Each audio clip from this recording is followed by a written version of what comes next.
अभी अभी यहाँ पर बारिश होके हटी है। बारिश की वजह से गर्मी में राहत, बड़ा ही ठंडा मौसम, और इस ठंडे मौसम की वजह से यात्रा बहुत ही सुखद बन गई है।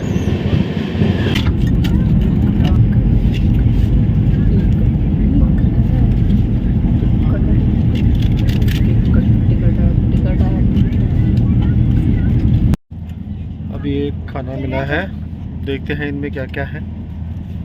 खोलो। दाल और ये सब्जी किसकी है? ये मिल रही है, ये राइस, ये सूखी सब्जी, रोटी, ये अच्छा दही भी है, रोटी साथ में रोटी नहीं है, ये क्या है? पिकल, ये है ना, ये रोटी है।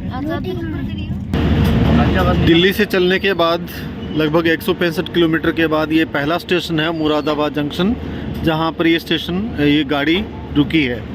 पहला स्टॉपेज। अभी मुरादाबाद स्टेशन से भी ये गाड़ी निकल चुकी है।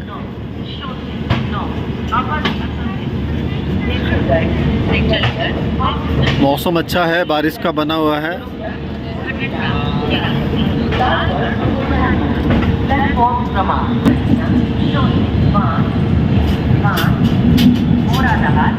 लखनऊ के आसपास का इलाका, ये देखिए आमों का बाग। लखनऊ और उत्तर प्रदेश के बाग आम तो बहुत ही फेमस हैं। उत्तर प्रदेश में आते ही यहाँ सबसे अच्छी बात है यहाँ के विश्व प्रसिद्ध आम के बगीचे। ये देखिए आमों से लदे हुए आमों के पेड़ जगह जगह पर, पूरे रास्ते के किनारे, पूरे ट्रैक के किनारे यहाँ पर आम की खेती, आम के बगीचे आपको मिल जाएंगे। अद्भुत और रसीले मीठे आम। मन करता है तोड़ने का, लेकिन ट्रेन में हूँ, रोक भी नहीं पाऊँगा। अगर बस या गाड़ी में होता तो शायद रुकवा कर या रोक कर तोड़ भी ले आता। मौसम बहुत अच्छा है, शायद बारिश हुई है अभी अभी, तो बाहर भी ठंड है। ट्रेन तो पूरा राजधानी एक्सप्रेस है, तो पूरा का पूरा AC कोचेस हैं। ये देखिए फिर से अमराई आम के बगीचे, देखिए क्या बात है।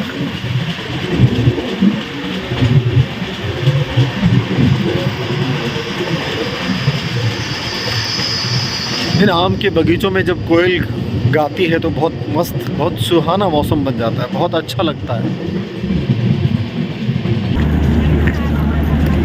दिल्ली से लगभग 490 किलोमीटर दूर लखनऊ स्थित ये तीसरा स्टेशन, नवाबों का शहर लखनऊ।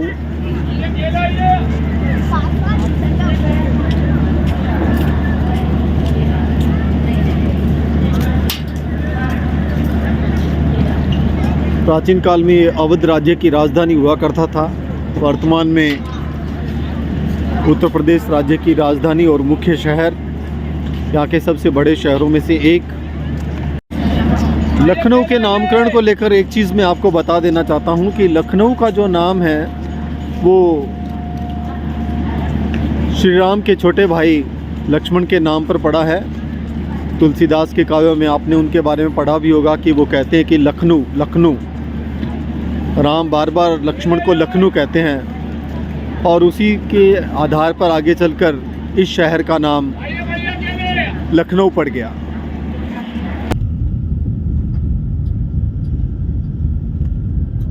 हाजीपुर बिहार में पटना के बाद सबसे ग्रोविंग सिटी है, और ये बनाना उत्पादन के लिए, केला उत्पादन के लिए फेमस है।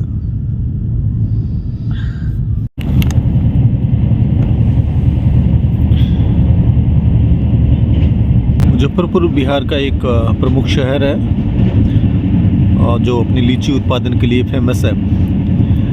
यहाँ पर इतनी ज़्यादा लीची और इतनी अच्छी क्वालिटी की लीची उत्पादित की जाती है कि इसको लीची किंगडम के नाम से जाना जाता है, और लीची को भारत के प्रमुख शहरों के साथ साथ विदेशों में भी निर्यात किया जाता है। बांस के झुरमुट यहाँ से शुरू हो जाते हैं, और बांसों के साथ ही मुझे एहसास होता है कि मैं नॉर्थ ईस्ट के आसपास पहुँच चुका हूँ, क्योंकि नॉर्थ ईस्ट में बांसों की बहुत आयत है, और ये बिहार के मुजफ्फरपुर और समस्तीपुर के आसपास भी बांस की जो पेड़ पौधे हैं वो दिखाई देने शुरू हो गए हैं। समस्तीपुर बिहार में अभी ट्रेन पहुंच गई है। यहाँ पर 5 मिनट के लिए रुकेगी।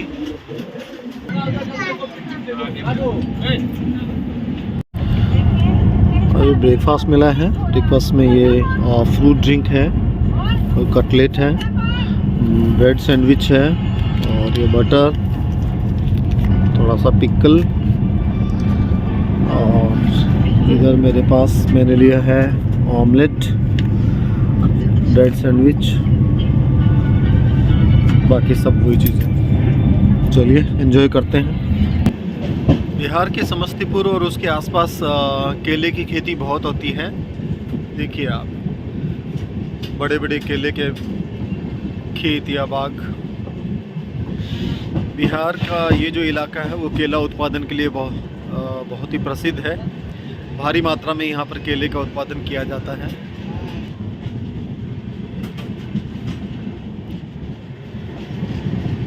बिहार में बहुतायत से केले का उत्पादन किया जाता है, जो प्रोटीन और विटामिन की दृष्टि से बहुत ही शानदार केला है यहाँ का। और भारत के प्रमुख शहरों में यहाँ से इसका निर्यात किया जाता है। देखिए चारों तरफ केले की खेती।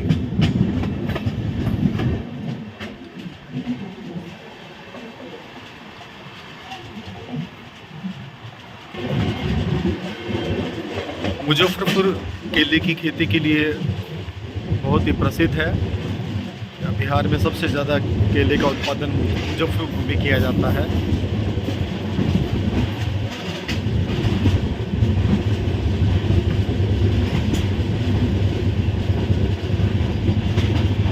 दूर दूर तक केले के खेत।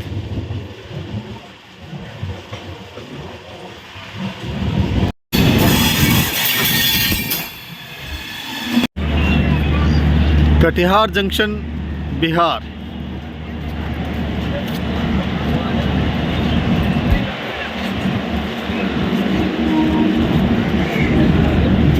ये हमारी ट्रेन नई दिल्ली से डिब्रूगढ़।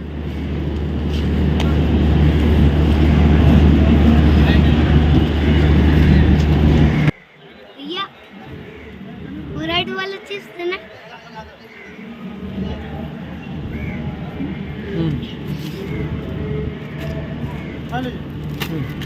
जहाँ ले लिया, दिखाओ। इधर जाओ ट्रेन के पास। चलो तुम भागो मत। वैसे मॉर्निंग है, सुबह सुबह एक्सरसाइज हो रही है। Very good. जिम्नास्टिक। तो यहाँ तो बड़ा होकर जिम्नास्टिक करना, ठीक है? जिम्नास्टर बन जाना। Okay yes papa. ठीक है। ओके, तो एक बार फिर से करो। ओह वेरी गुड, शाबाश। पार्क में एक्सरसाइज करते हैं लोग, ग्राउंड्स में, मैदानों में एक्सरसाइज करते हैं। विहान ट्रेन के अंदर एक्सरसाइज करते हुए। फिर से करो।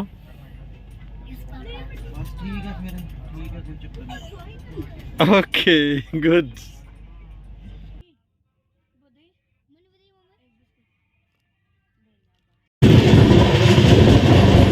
मखाने के खेत। भारत में सबसे ज़्यादा मखाना है वो बिहार में इसका उत्पादन किया जाता है। बीच में बांस के खेत आ गए।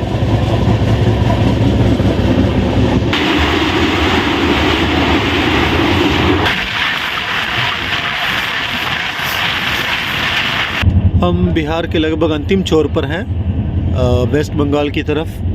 और यहाँ पर थोड़ा खेतीबाड़ी का तरीका बदल गया है। यहाँ पर जो सब्जियों का उत्पादन है वो बहुत ज़्यादा किया जा रहा है। मिर्च है, भिंडी है, तोरी है, करेला है। इस तरह की खेतीबाड़ी यहाँ पर ज़्यादा दिखाई दे रही है। ख़ासतौर से मिर्ची की खेती यहाँ पर सबसे ज़्यादा दिखाई दे रही है। तो देश के विभिन्न हिस्सों में जब आप जाते हैं तो देखते हैं कि वहाँ पर कुछ दूरी के बाद कुछ न कुछ बदलाव आता है। तो यहाँ खेती को बाड़ी में एक बदलाव आया है। चाय के बागान शुरू। वेस्ट बंगाल में भी सिलीगुड़ी और न्यू जलपाईगुड़ी के आसपास चाय के बहुत सारे बागान हैं। चाय के बागानों की पहली झलक।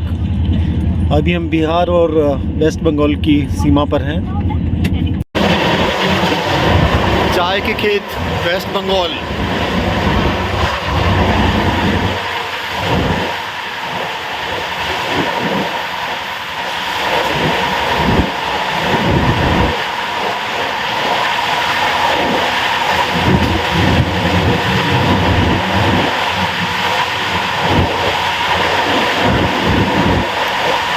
वेस्ट बंगाल में दार्जिलिंग की चाय है वो सबसे ज़्यादा मशहूर है। तो दार्जिलिंग तो नहीं जा पाते, लेकिन न्यू जलपाईगुड़ी के आसपास हम लोग हैं अभी। थोड़ी देर बाद न्यू जलपाईगुड़ी आने वाला है और उसी के आसपास के क्षेत्र में ये चाय के बागान।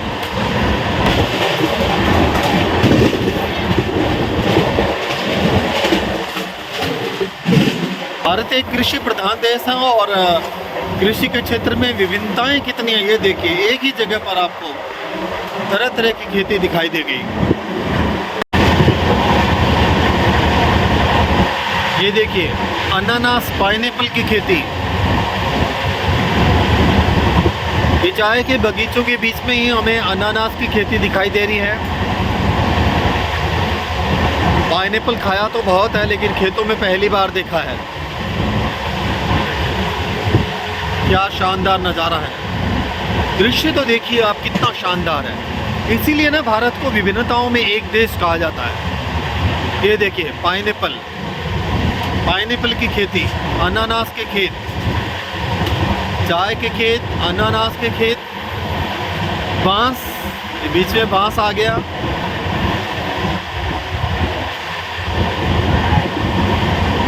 दूर दूर तक आपको, जहाँ तक आपकी नज़रें जा रही है वहाँ तक सिर्फ और सिर्फ चाय के खेत हैं यहाँ पर। बीच बीच में थोड़ी खेती बाड़ी दूसरी आती है, अनानास के खेत, ज्वार के खेत, वो भी इसमें चार चांद लगा देते हैं।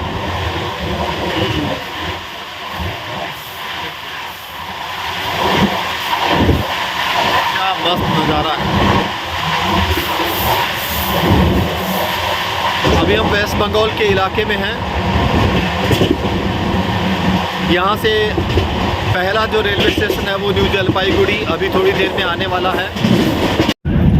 पाइनएप्पल के खेत, चारों तरफ दूर दूर तक सिर्फ और सिर्फ पाइनएप्पल, अनानास की खेती। बहुत ही खूबसूरत दृश्य। जहाँ तक आपकी नज़रें जा रही है वहाँ तक सिर्फ और सिर्फ अनानास, पाइनएप्पल की खेती। चाय के खेत तो हैं ही। नदी, चाय के खेत और अनानास, पाइनएप्पल। ये देखिए ये सब पाइनएप्पल हैं। आपको सब पाइनएप्पल की खेती पूरी की पूरी। गुवाहाटी आने वाला है।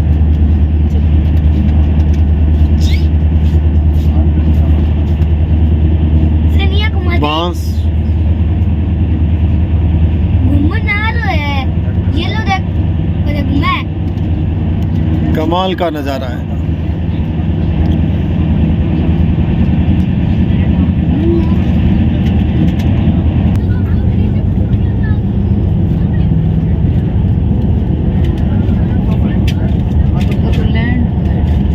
लैंड देखता देखता हूँ भाई, प्लेन जितना लग रहा है। प्लेन ही जितने को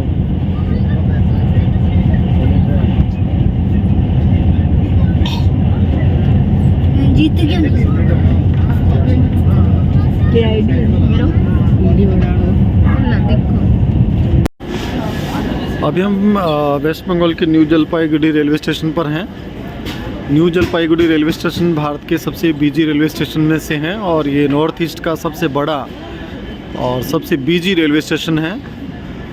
और न्यू जलपाईगुड़ी रेलवे स्टेशन वो रेलवे स्टेशन है जो नॉर्थ ईस्ट को मेन, जो मुख्य जो भारत की भूमि है उससे जोड़ता है।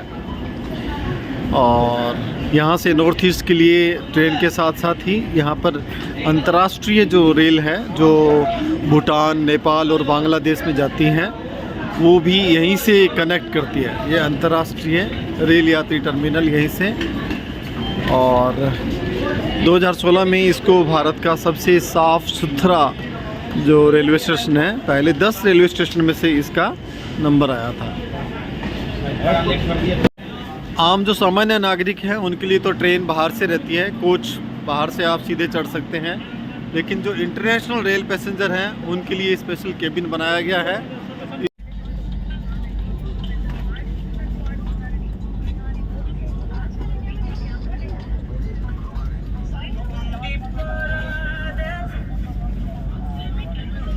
사과를 개지고요. 이게 저도 कल से शुरू हुआ सफ़र अभी अंतिम पलों में,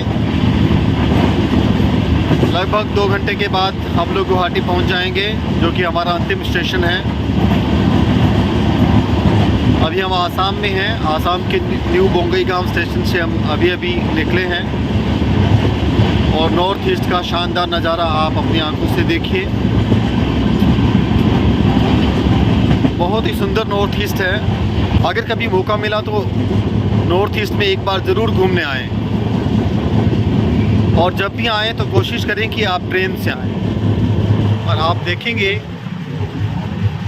ट्रेन से आप देखेंगे कि हमारा जो देश है वो कितना खूबसूरत है। ट्रेन से आने का यही फ़ायदा है कि आप अपने देश को बारीकियों से समझ पाते हैं। जब इतना लंबा सफ़र होता है तो यहाँ का खाना पीना, यहाँ के रीति रिवाज, यहाँ का तरह तरह का भिन्न भिन्न तरह का वातावरण, रास्ते का वातावरण, फसलें, लोग, तरह तरह की भाषाओं बोलियों को बोलने वाले लोगों से मुलाकात होती है और आप अपने देश को भली भांति से जान सकते हैं।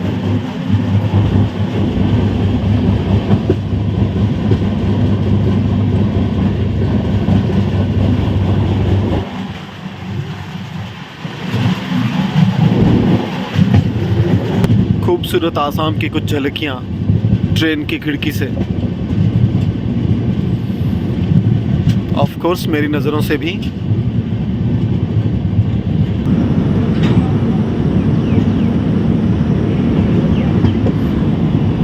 पशुओं के लिए चारा स्टोर करने के कूप, जिनको हम राजस्थान में कहते हैं।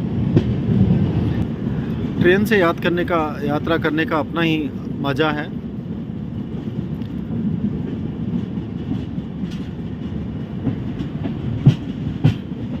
अच्छा लगता है, आप अपने देश के लोगों को करीब से जान पाते हैं।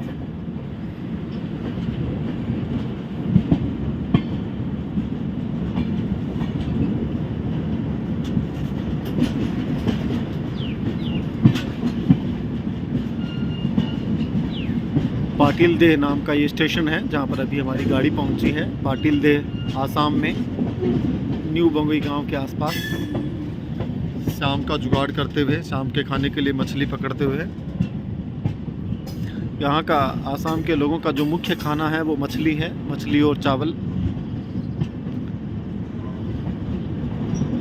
भिन्न भिन्न राज्यों में भिन्न भिन्न संस्कृति, विभिन्न तरह का खान पान हम सभी को महत्व देते हैं। पातिलादाह करके ये स्टेशन है, बंगाल का, आसाम का पातिलादाह स्टेशन। ये रिकवरी वैन, जब भी ट्रेन में कोई ख़राबी आ जाती है या ट्रैक में कोई ख़राबी आ जाती है तो इंडियन रेलवे के इंजीनियर हैं, इस पर चढ़कर उस जगह पर पहुंचते हैं और उस कोई भी टेक्निकल प्रॉब्लम को ठीक करते हैं। आप जब भी नॉर्थ ईस्ट आएँ और विशेष रूप से जब ट्रेन से आएँ तो याद रखें, कम से कम 1.5-2 महीने पहले अपना रिज़र्व टिकट है वो कोशिश करें कि आपका टिकट कंफर्म मिले आपको। और वो आप 1.5 से 2 महीने पहले अगर आप टिकट करेंगे तो डेफिनेटली आपको कंफर्म टिकट मिल जाएगा। अगर आप ऑन द स्पॉट करेंगे, आप सोचेंगे कि 5-6 दिन पहले हम लोग टिकट अपना रिज़र्व कर लेंगे, कंफर्म मिल जाएगा, तो ये आपकी गलतफहमी है। यहाँ इस डेस्टिनेशन पे इतनी ज़्यादा भीड़ है पर्यटकों की कि आपको टिकट मिलना बहुत बहुत इम्पॉसिबल है। तो इस चीज़ को ज़रूर याद रखें। और खाने पीने की तो कोई समस्या नहीं है, यहाँ पर हर तरह का खाना मिल जाता है। वेज खाना भी अवेलेबल है, और अगर आप नॉन वेजिटेरियन हैं फिर तो कोई बात ही, चिंता करने की कोई बात नहीं है। हर तरह का यहाँ पर नॉन वेज फूड मिलता है। विशेष रूप से मैंने बताया था कि राइस और फिश यहाँ पर मिलते हैं, लोग बड़े चाव से खाते हैं और हर तरह का खाना मिलता है। तो आएँ कभी, और ख़ास तौर से अगर आप कभी बिहू के समय में आते हैं तो यहाँ की जो स्थानीय संस्कृति है उससे भी आप परिचित होंगे और देखेंगे कि हमारा भारत कितना खूबसूरत है, कितना खूबसूरत अलग अलग राज्यों में फैला हुआ है। इसकी जो खूबसूरती है वो भारत के विभिन्न राज्यों में फैली हुई है। तो अभी दिन की समाप्ति हो गई है और हमारी यात्रा भी लगभग अंतिम चरण में। ट्रेन थोड़ा सा लेट है, अभी अभी वंदे भारत ट्रेन निकली है, उसको रास्ता देने के लिए ट्रेन को रोक दिया गया था। तो अभी 1.5-2 घंटे के बाद हमारा अंतिम रेलवे स्टेशन गुवाहाटी हम लोग पहुंच जाएंगे और उसी के साथ हमारी यात्रा समाप्त हो जाएगी। लेकिन अभी नहीं लगता कि मैं आपको रात की वीडियो दिखा पाऊँगा।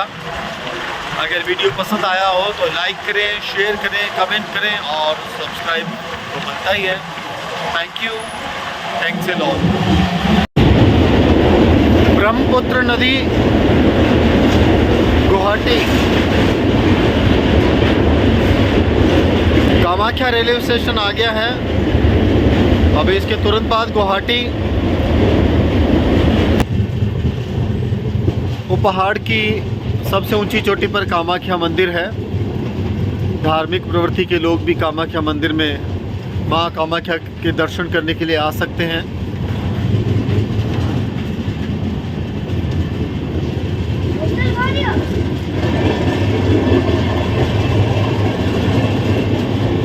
चलो अभी गुवाहाटी